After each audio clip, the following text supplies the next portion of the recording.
Aí a nossa transmissão, uma explicação breve sobre o material de estudo que nós temos lá para esse mês de junho. Então, introdução à mecatrônica, o que nós vamos apresentar. Então, eu fiz uma revisão da apresentação do curso, da visão geral do que seria esse curso de em mecatrônica, e aí a gente vai para a parte do material, né, a continuação do que começou em maio, no segundo bimestre, a fala sobre ética, moral, conduta, ética profissional, código de ética, conduta profissional, as relações profissionais e, para terminar, a formação do assistente técnico de mecatrônica. Então, aqui tem as disciplinas que vocês vão ver dentro da parte que está classificado como qualificação profissional. Então, entra a investigação científica e o projeto de vida também. Nos 3 anos que vocês vão estudar, tem essas matérias. Mudando aqui no segundo ano, a investigação científica continua como intervenção comunitária, e no terceiro ano ela vai virar empresa pedagógica, que é para fazer tipo um estágio, tá? Então, no primeiro ano agora vocês estão com as matérias de introdução à mecatrônica, de metrologia e desenho mecânico e de princípios de eletrônica analógica e digital. No segundo ano vocês vão ter as matérias de instrumentação de comandos hidráulicos e pneumáticos, instalações de máquinas e comandos elétricos e sistemas digitais e programação. No terceiro ano vem a parte de usinagem, a parte mais esperada aí pela gurizada, robótica e servomecanismos e sistemas de manutenção e segurança no trabalho, tá? Então, desculpem só o barulhinho de fundo, porque é gravado ao vivo, né? Então, aqui uma visão geral aqui da mecatrônica, né? Então, ela é uma área que vai estar aí no meio da matemática, física, mecânica e eletricidade. Então, ela vai estudar isso, é o que vocês vão ver aí dentro do curso. Aí vão ver mais algumas coisinhas, né? Circuitos elétricos, eletrônicos, né? A eletrônica em si, básica, né? Analógica e digital, porque o curso de vocês é um curso técnico. E aí vamos ver alguma coisinha sobre controle de sistemas e automação industrial. Lembrando que o curso de vocês é técnico, então a gente tenta passar para vocês uma noção básica desses conceitos. O Senai também tem um curso técnico sobre isso, né, só que um pouco mais técnico do que nós vamos passar para vocês. Lá já tem as matérias, somente as técnicas, vocês não vão ver lá português, matemática, né? E tem também o nível tecnológico e a faculdade nessa área também, tá? Então a faculdade é engenharia de mecatrônica, tá?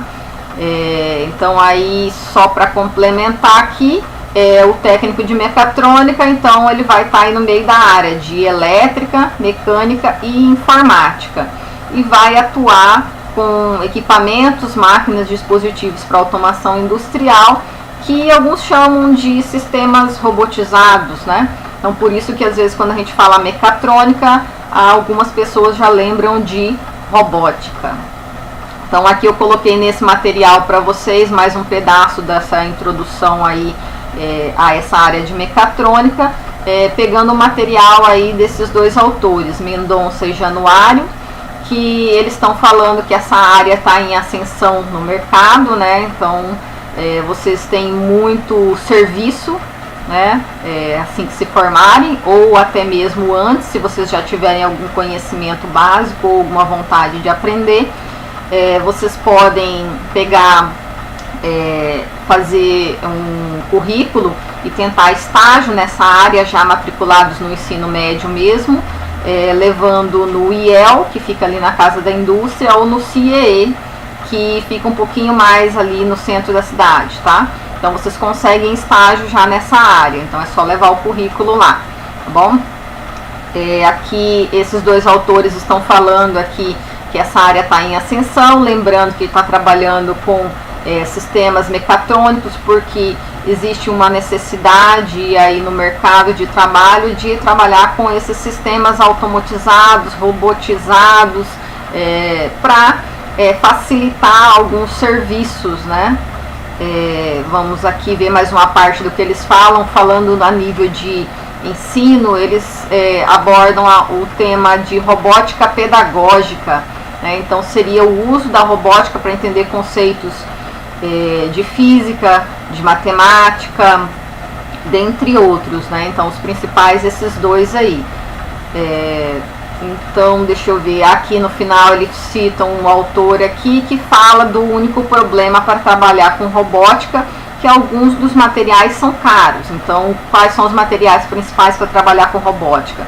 Então no momento o top do top, né, o Lego, porque é mais fácil de montar as estruturas, só que um kit deles é caro. Aí depois a gente vai partir para o Arduino. Então o Arduino, a placa do Arduino, que seria o controlador, é um pouco mais barato, em torno de R$60, só a placa do Arduino. Mas aí nós teríamos que trabalhar com os outros sistemas eletrônicos que podemos apresentar para vocês aí ao longo da disciplina de eletrônica, né? Então aí varia se vocês vão comprar esses materiais, mas alguns desses materiais eletrônicos a gente consegue aproveitar reciclando peças de alguns outros dispositivos. Tem também um outro sistema brasileiro que se chama Franzinim, que, se não me engano, na última cotação que eu fiz estava variando entre R$30 e R$40. Ele é similar ao Arduino, mas é produzido aqui no Brasil, então a gente não precisa importar. Isso abaixa o custo desse material, dessa placa controladora. Então essas falas aqui que eu peguei só alguns itens lá do material impresso de vocês. Não vou ler tudo aquele material porque não tem como fazer isso numa aula gravada para vocês. Então seria aqui interessante pegar o foco, né? Então no material anterior de maio, o professor Flávio, ele já deixou para vocês uma parte falando sobre moral, ética e a identidade do profissional.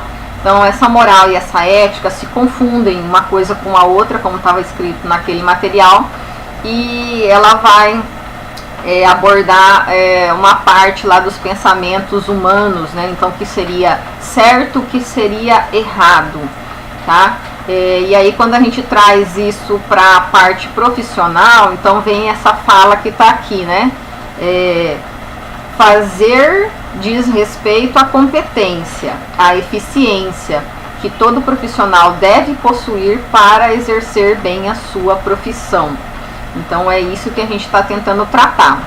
Então vamos pegar um exemplo, né? Moral e ética. Estamos no ensino, o ensino está à distância. Mesmo quando esse ensino era presencial, eu passo o conteúdo, muitos alunos podem decorar, responder na prova, tirar nota e serem aprovados, mas nem sempre eles aprenderam o conteúdo ou eles fixaram o conteúdo, eles entenderam aquele conteúdo. Eles podem facilmente esquecer o que foi estudado naquela prova anterior para conseguir estudar para uma prova posterior ou para um conteúdo posterior. Então também tem as pessoas que usavam de má fé, tentando colar em algumas atividades, né? Achando que vão conseguir a nota e, vamos dizer assim, tapear o professor. Mas na prática, o que está acontecendo? Essa pessoa que usa desse meio ilícito, ela vai acabar apenas se prejudicando, porque ela está fingindo que está estudando e não está estudando nada. Então, que tipo de profissional é esse que vai ser formado? Então, é esse a grande questão que a gente aborda mais ou menos aqui nesse conteúdo de ética profissional. Você está se formando um bom profissional? Você vai conseguir exercer essa profissão com eficiência, com exatidão, né? Você vai conseguir isso? Então, esse aqui é a grande questão, que fala na prática profissional e na formação profissional. Aí vem na ética profissional. Então, o que seria essa ética?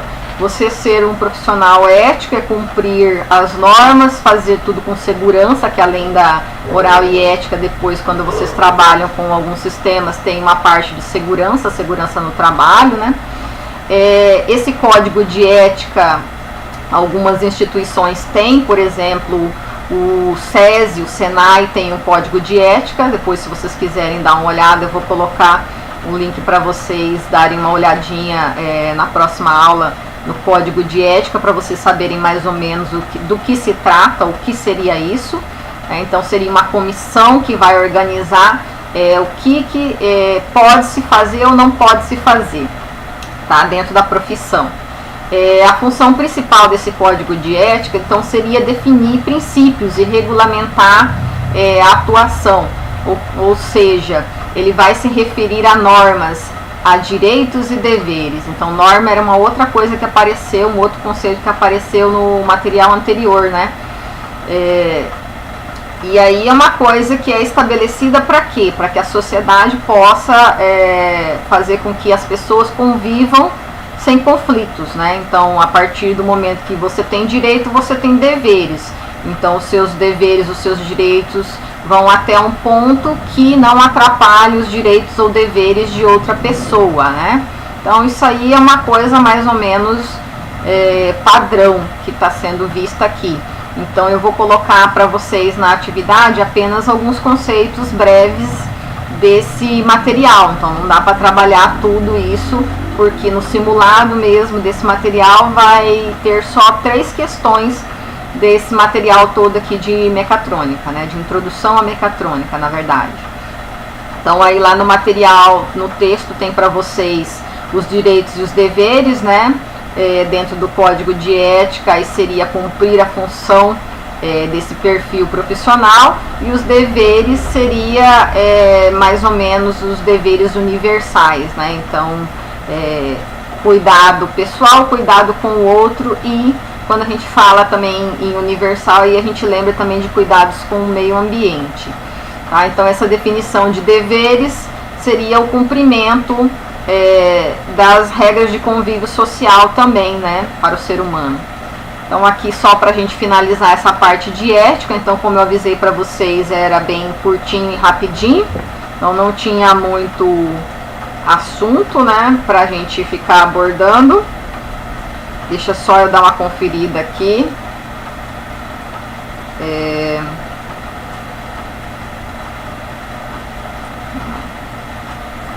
Só pegar aqui mais uma coisinha. Não sei se tinha alguém ao vivo lá no Meet, mas eu acho que não, ninguém reclamou nada até agora, né?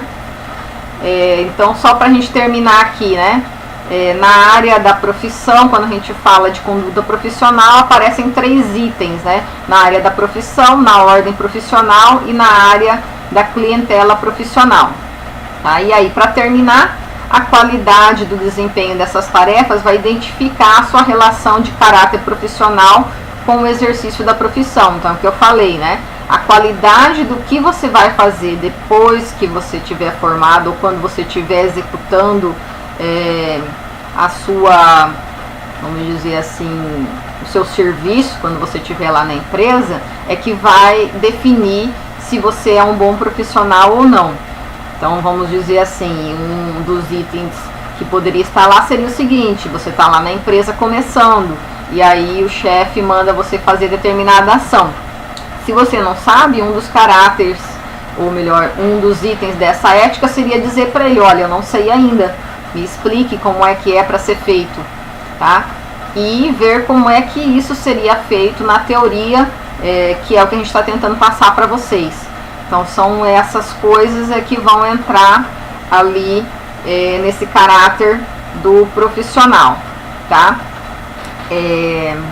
Aí, só para a gente terminar aqui, então, o que estava lá na definição do curso de vocês, tá? Então, quando vocês terminarem esse curso, o desse ano, vocês vão pegar um certificado de assistente técnico de mecatrônica ou assistente de mecatrônica, tá? O eixo que a sede criou para isso seria o eixo tecnológico, controle e processos industriais.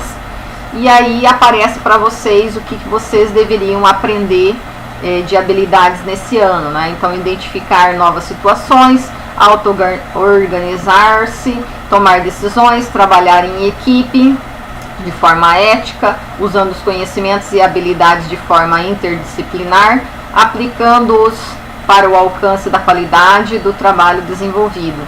Ao concluir esse primeiro ano, você deveria saber realizar medições e testes em equipamentos elétricos, por isso que eletrônica colocou para vocês alguns equipamentos elétricos, alguns cálculos, e agora vamos entrar numa parte que vamos explicar para vocês como é que vai mexer em alguns equipamentos elétricos. Desenhar equipamentos eletrônicos em softwares, tá? Então tem o desenho, a matéria de metrologia e desenho mecânico, e aí a gente vai explicar para vocês também o uso de alguns simuladores, que seriam os softwares que ele fala aí. E aí a última habilidade, né, ler e organizar instrumentos e componentes eletrônicos, seriam os equipamentos e as peças eletrônicas, né? Então seria isso que eu preparei para vocês aqui agora, tá? Então deixa eu ver se tem alguém aqui no YouTube. Não tem, tá? Então eu vou encerrar essa transmissão ao vivo aqui e